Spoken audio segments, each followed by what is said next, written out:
Welcome back to Economic Outlook. Today I am happy to announce that after several months of promising to release new videos, I finally have the time and the authorization to do so. I know a lot of people have been wondering why I haven't put out videos for the last couple of months. Actually, it's more like 3 or 4 months. But the reasons are complicated.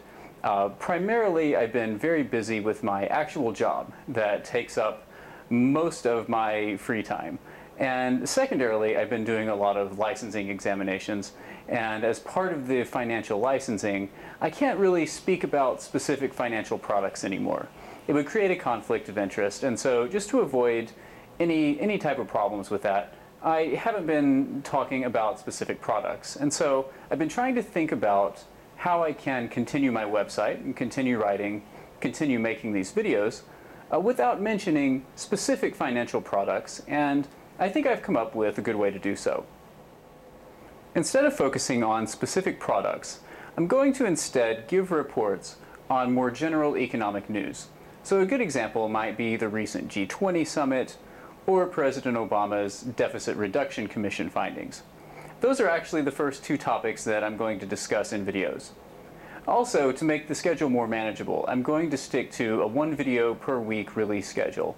In the past, I sometimes have filmed videos that have multiple parts, and then I would release each part sort of back to back. Like I might just upload all 3 videos at once and have them all come out at roughly the same time. And it takes quite a while sometimes to film these videos and fact check everything, make sure all of my figures are correct. And when you film a multiple 3 or 4 part entry, 10 or 15 minutes of video, and then you go and upload them, it starts to take a lot of time. And I enjoy making these videos. It's something I do for fun. It helps me relax. It helps me get away from some of my actual work for a little while. But at the same time, I don't want to lose the quality of research that I've put into some of my earlier videos. And so to keep that consistent, I'm going to release only 1 video a week, even if the video series has multiple parts. Now, I'll make exceptions to this if it's something that logically flows together very well, or if it's something timely that needs to be released more quickly. But in general, look for at least 1 update per week, and probably not more than that. I also wanted to take this opportunity to thank everyone who has written me over the past few months, making sure everything was okay since I wasn't posting as many videos. I've been fine. I've just been extremely busy with my work and some other things. I absolutely love what I do, and I really respect the people I work with and for. And to do a good job, it requires a lot of time and energy and outside work on my part. And that's the main priority in terms of where I spend my free time. But I do enjoy making these videos, like I said, and I want to continue to do so. So I just needed to rebalance things a little bit and get some of the licensing exams done before I could come back and focus on some of these independent projects. And for those of you who have asked, no, I don't work for an investment bank, and I do not work for the government. Some people have asked if I had some kind of like government job or work at some regulatory group, and no, absolutely not.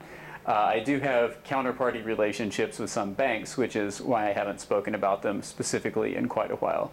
Again, just to avoid any conflict of interest. But I do work in the private sector, not for an investment bank, and definitely not for the government. So hopefully that clears up any questions that some people had about who I worked for or something.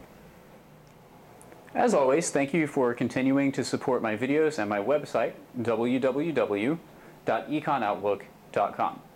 You can always go to the website for the most up-to-date videos, information on my video schedule, as well as some shorter text entries for topics that don't merit their own complete video coverage.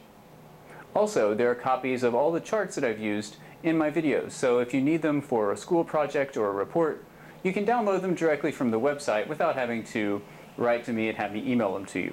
They're always there, and you're welcome to use them. It'd be nice to give me some credit somewhere, but I want to make the information available. And also, if you need specific data sets for any of the entries I've done in the past, just write and let me know, and I would be happy to provide those.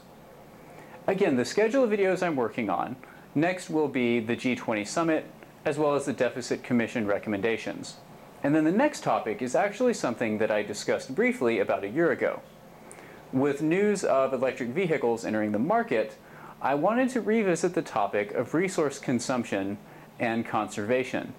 This is especially important for anyone who is concerned about the environment or the economics of energy usage. So I would encourage everyone to make sure to check this out because I think it will be a very informative set of entries. So, as always, check out my website and I'll see you next week with a new entry. Thanks.